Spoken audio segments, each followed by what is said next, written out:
Welcome back guys, here we go, a brand new video. I think this one's going to be hugely beneficial to the way you go about your shots on the table, and I think this is going to help when you're in the balls as well. Let's check it out.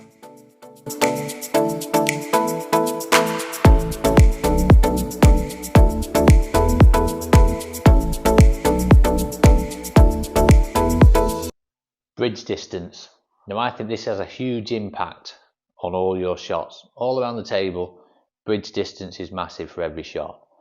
So I'm going to show you how I play my shots and what kind of distance I have with my bridge hand. So obviously you'll see that it alters with the more power that I need. So the first thing that I always do is I always keep my back arm in what we call this vertical position.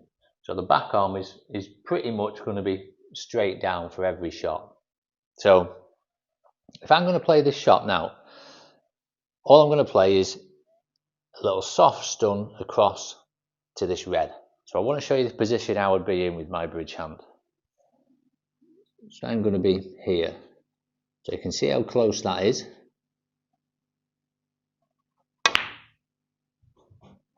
So the reason I'm that close is because this shot I don't need any power on the shot. So I don't need that longer backswing and that longer bridge.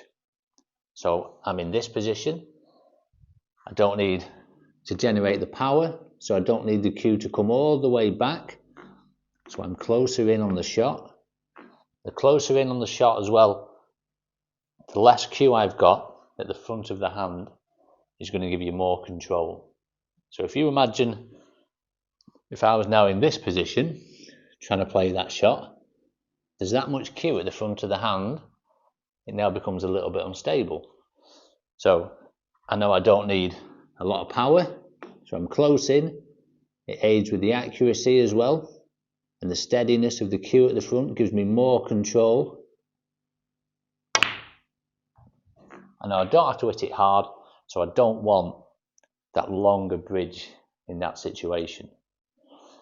So now when we've got a shot where I need more power, and like the real power shots, so basically the more power I need, I will bring my hand further away from the cue ball.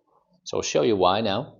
So again, still maintaining the same spot on the back arm, so still at vertical.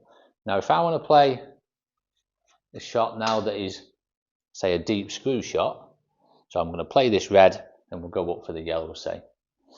So what I would do, back arm stays in the same position, and all I'm doing is bringing this hand a little bit further back. So I'm just bending the elbow slightly.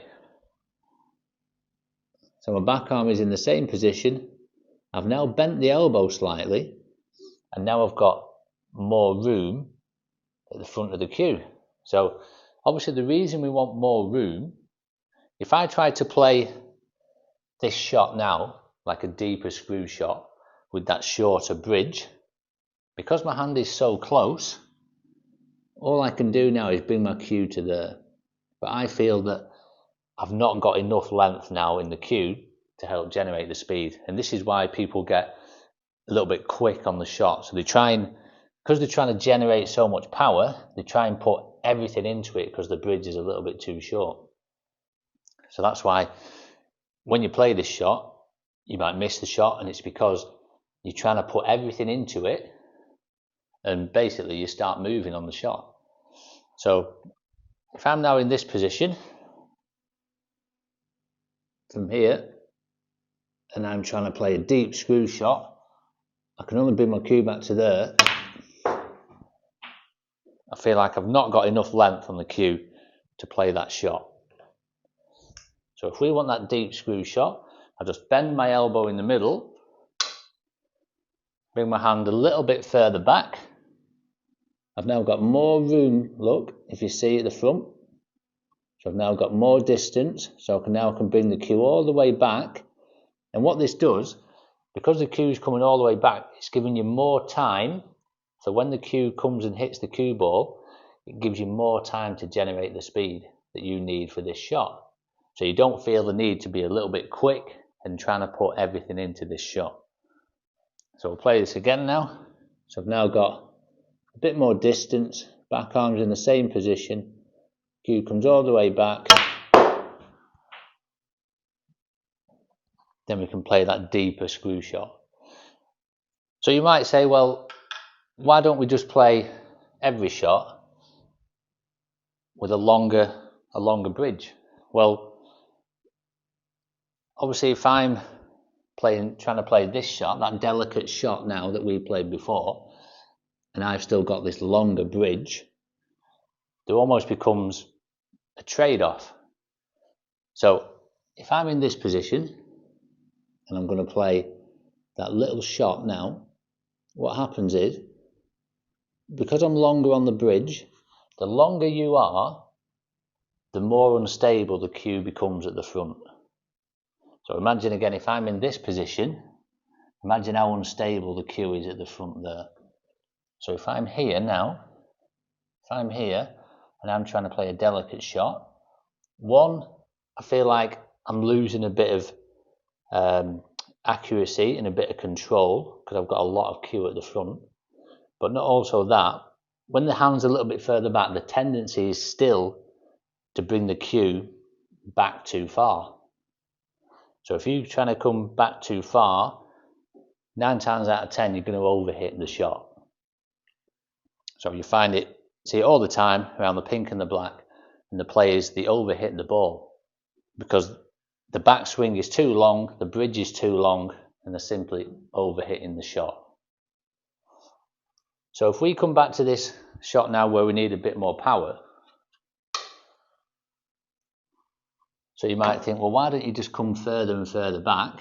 Well, like we just mentioned, the further back you come, yes, it gives you more room to bring the cue back to generate more speed. So the shot becomes a little bit easier in that aspect. But obviously the further back you come, now you start sacrificing the accuracy part because your hand is further back and the cue is now becoming less stable at the front. So this is down to you to find out the optimum position for you. So you still want to be in that position where you feel you're long enough to generate the right power. So I feel that's good, but not too long that you're going to sacrifice the accuracy side of it. So you need to try these for yourself and figure out what kind of distance that is. So obviously, in a nutshell, the less power I need, the shorter my bridge is to the cue ball. The shorter it is, I don't need any power, so I don't need a big long backswing. Obviously, the more power I need, then my bridge hand starts coming back, so I can generate the more power. But obviously, just be careful because there is a trade-off with the power and the accuracy side of it. So if you're in the balls, I see this all the time.